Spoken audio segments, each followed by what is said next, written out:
ଆଜ୍ଞା ମୁଁ ବସନ୍ତ ମିଶ୍ର ଏ 2025 ମସିହାରେ ଆଜି ମୁଁ ଆଲୋଚନା କରିବାକୁ ଚାହୁଁଛି ଯେ 2025ର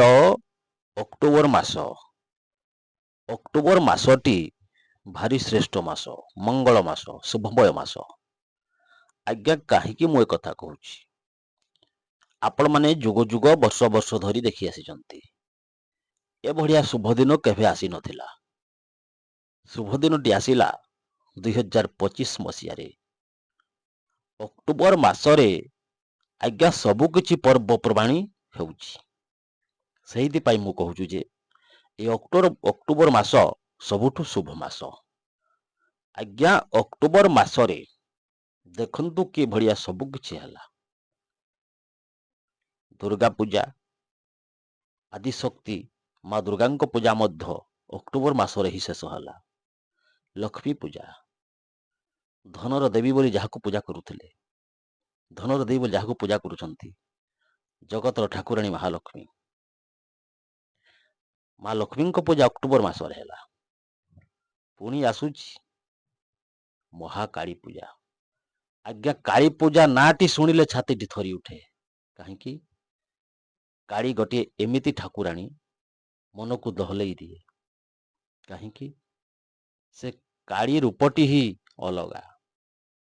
କାଳୀ ଉପରେ ରାକ୍ଷସ ମାନଙ୍କୁ, ଦୁଷ୍ଟ ମାନଙ୍କୁ ମା ବିନାଶ କରିଥିଲେ।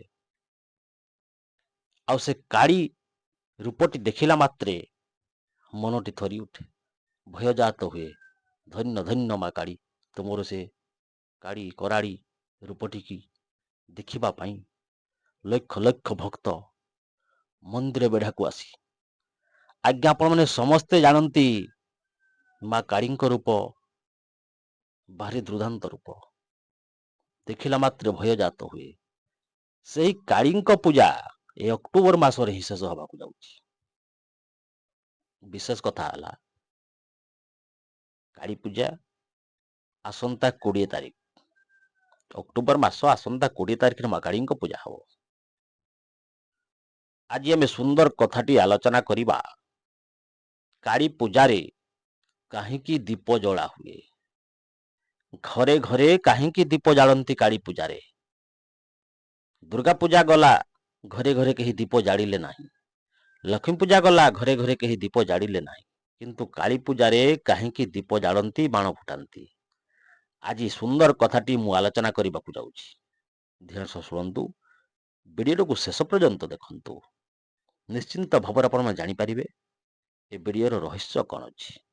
ଜ୍ଞାନୀ ବାପା ମା ମାନେ, ସାଙ୍ଗସାଥି ମାନେ, ଗୁରୁଜନ ମାନେ, ମୁଁ ବସନ୍ତ ମିଶ୍ର ମା କାଳୀଙ୍କ ପାଦ ତଳେ ମଥାଲଟା କୋଟି କୋଟି ପ୍ରଣାମ ଜଣାଇ ଆଜି ମା କାଳୀଙ୍କ ଚର୍ଚ୍ଚା କରିବାକୁ ମୁଁ ଯାଉଛି। ସୁନ୍ଦର କଥାଟି ଆଲୋଚନା କରିବି, କିନ୍ତୁ ଶେଷ ପର୍ଯ୍ୟନ୍ତ ଦେଖନ୍ତୁ।